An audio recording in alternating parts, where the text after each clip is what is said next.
Bonjour et bienvenue.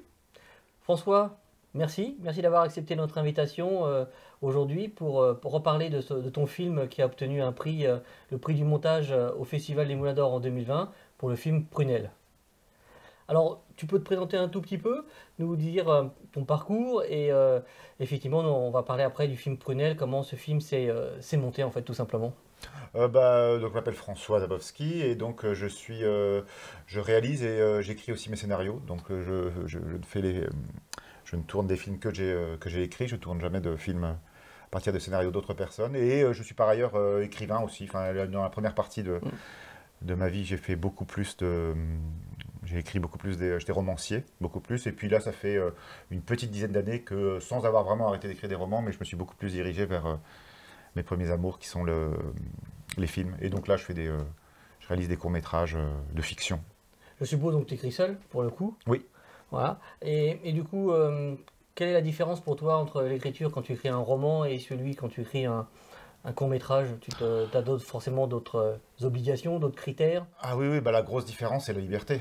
C'est-à-dire que dans un roman, je peux faire sauter les gens des hélicoptères, manger des chevaux, construire des tunnels, transformer Paris comme je veux, alors que bon, en film, je sais que est-ce que je pourrais avoir un scooter ou pas? Je sais pas. Est-ce que je peux faire une scène de scooter? Je sais pas. Donc il y a plein de Tu te mets questions. déjà des contraintes. Bah oui, il y a Ouais, énormément de contraintes ouais. qui sont financières, techniques et tout ça. Et après, oui, la grosse différence, c'est que c'est pas le même langage. C'est-à-dire que dans le roman, on peut faire passer du temps uniquement par une phrase, on peut faire passer des choses uniquement par du style. Enfin, c'est l'exemple de Flaubert. Je ne sais plus dans quel roman, c'est dans l'éducation sentimentale. Et à un moment donné, il fait une ellipse de 20 ans avec juste une phrase, il dit « il voyagea ». Voilà, un truc comme ça, enfin je ne sais plus si c'est exactement ça, mais voilà, un truc très simple. Là, en cinéma, c'est d'autres outils en fait. Il faut que ça passe par l'image beaucoup plus. Et généralement, les scénarios, c'est très sec. Donc le style, il est à l'image. Il ne peut pas y avoir du style et des effets comme ça dans l'écriture. Donc c'est beaucoup plus de la structure. Donc c'est un peu... alors que la structure n'a pas forcément autant d'importance en littérature. Et le cinéma est en plus un genre très très fermé.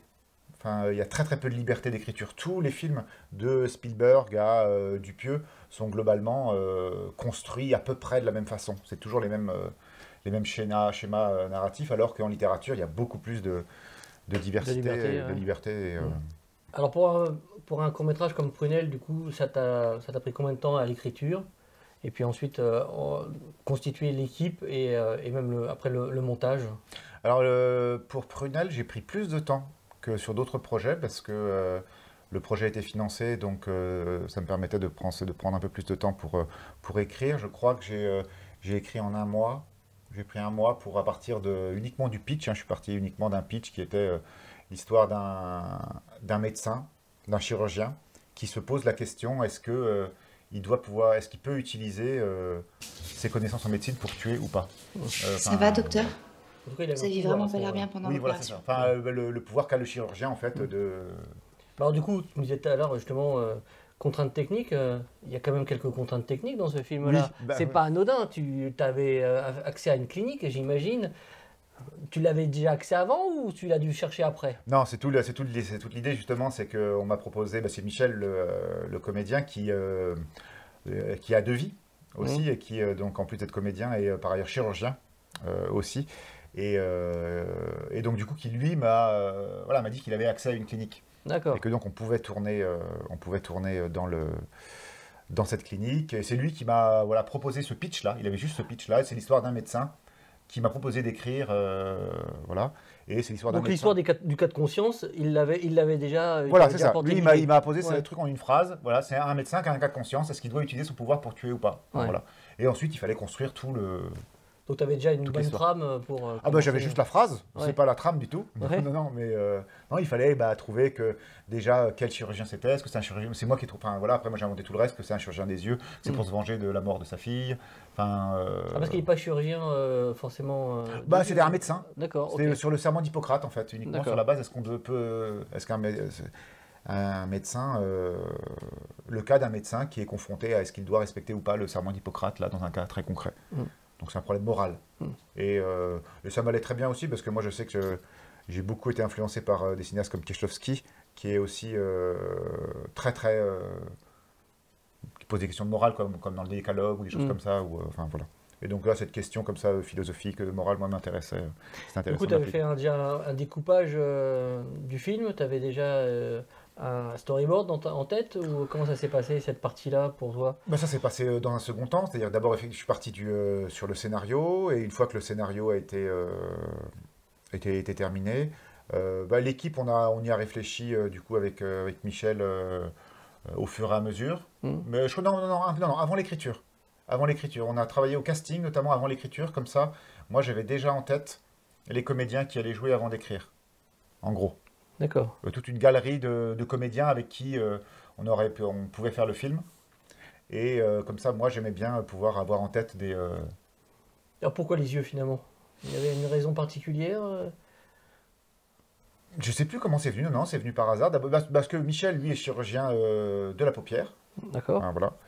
Et donc il peut pas opérer comme opère son personnage. Ouais. Mais c'était l'idée qu'il y a dans le film où il parle de qui tue par l'épée périra par l'épée. C'est pour n'a pas celui qui est opéré, c'est parce qu'il n'a pas bien été attentif en voiture, qu'il n'a pas bien regardé, que du coup, et ensuite il est opéré des yeux, et donc c'est là où il a péché qu'il va être puni. Enfin, voilà.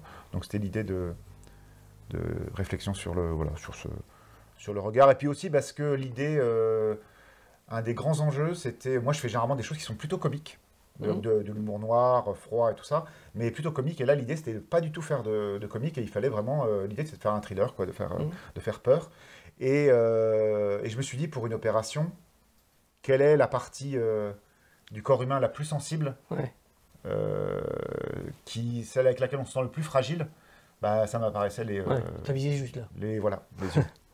En temps de tournage, le court-métrage, combien de temps? C'est 4 jours, je crois. Ouais. 4 jours et demi, je sais plus. Et du coup, la constitution de l'équipe et puis le financement, alors du coup, comment tu as pu réussir à financer ce film? Ça, c'est un financement privé. C'est un financement privé. Il n'y a pas de boîte de production. Ça s'est fait avec de l'argent privé. Et ensuite, une partie de l'équipe a été constituée par Michel et moi. Moi, j'ai principalement. C'était principalement autour de l'image. Moi, j'ai vraiment choisi surtout ce qui était important. Moi, c'est de travailler avec Raphaël Federer, le chef opérateur que je connaissais, dont je connaissais le travail, avec qui j'avais envie vraiment de travailler sur un film. Et sur ce film-là, c'était la personne avec qui faire le film. Et sinon, ça s'est constitué comme ça, avec nos différents réseaux, les gens avec qui on avait envie de travailler. Et la post-production, du coup, longue derrière? Oui, ça a pris pas mal de temps. Moi, le premier montage, je l'ai fait assez rapidement. Je l'ai fait en 2 semaines, 3 semaines. J'avais une première version du film. Et ensuite, quand on a confié cette première version à Jonathan pour la suite du travail. Et ensuite, il y a eu le travail de composition de musique aussi avec Benjamin Bosson, qui s'est étalé pareil en fonction de disponibilité sur plusieurs semaines. Et oui, du coup, ça a pris presque 1 an, je pense. Ah, quand même, ouais. Et après, le parcours en festival. Parce que là, l'histoire d'un film ne s'arrête pas là. Non. Pour le réalisateur, il y a encore beaucoup de travail, même si toute l'équipe a bien bouclé. Oui. C'est le faire, le montrer tout simplement. Hein. Ouais. Donc, du coup, tu as présenté ça dans de nombreux festivals, j'imagine. Comment il a été reçu dans tous ces festivals? Très bien reçu, parce qu'il a eu, je ne sais plus, une quarantaine de sélections et surtout une dizaine de prix. Donc, c'était. Plutôt en France? Plutôt à l'étranger. D'accord. Il y a des pays qui l'ont apprécié plus que d'autres, j'imagine? Pas spécialement? Non. Je ne sais plus. Non, parce qu'il y a eu la Russie, l'Angleterre. En version sous-titrée, j'imagine? Oui. Ouais. Et l'Espagne aussi, beaucoup l'Espagne. D'accord. Oui, on a fait des sous-titres du coup en Italie aussi. Ouais. Bon, c'est vrai que c'est une période un peu compliquée, parce que nous-mêmes, on a dû faire ça à huis clos. Ouais. Les séances étaient bien évidemment impossibles à cette époque-là. Mais c'est pour ça qu'aujourd'hui, on a la chance de se rencontrer, enfin. Ouais. Depuis, quelle actualité? Court-métrage? Encore un livre? J'en ai écrit un autre qui est sorti en février. Le titre, c'est donc? Qui s'appelle État d'urgence. D'accord. Au pluriel. Et alors, du coup, le pitch sur. Même si l'état d'urgence, on a déjà. Oui, c'est une histoire complètement abracadabrante.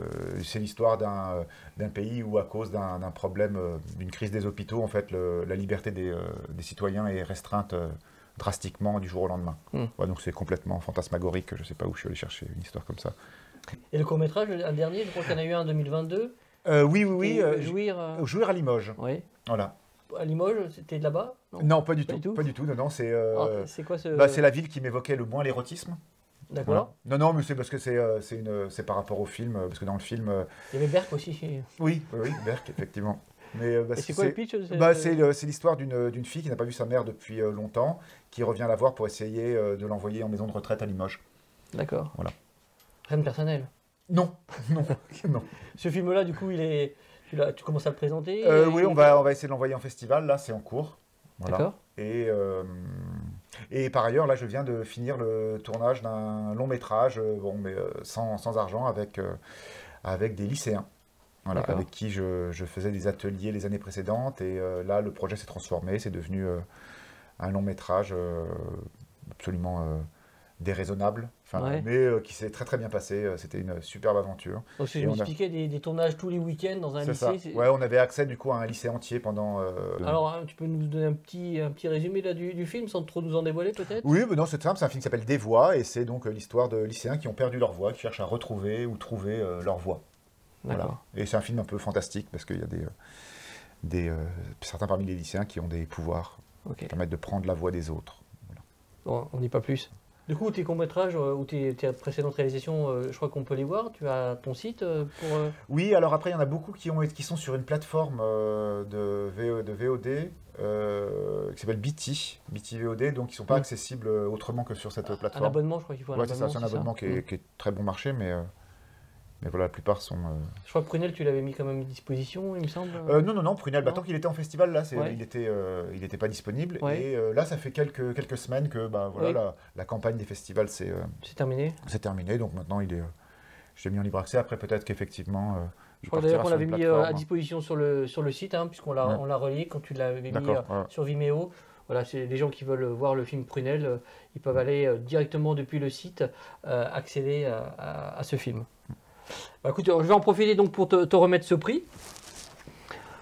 Ce prix, effectivement, sur lequel on a décidé de te décerner le prix du montage. Super. Alors voilà, bah, si tu veux t'adresser peut-être à ton équipe, à tes comédiens pour les. Bah, Pour ce bravo. film-là. Ah oui, bravo à tous, hein, je vous ai déjà dit bravo 1000 fois, mais voilà, je suis très heureux qu'il y ait ce prix qui vienne récompenser tout le travail qu'on a pu faire, et notamment celui de Jonathan et moi pour le montage. Et voilà, c'est une belle récompense. Merci à vous pour.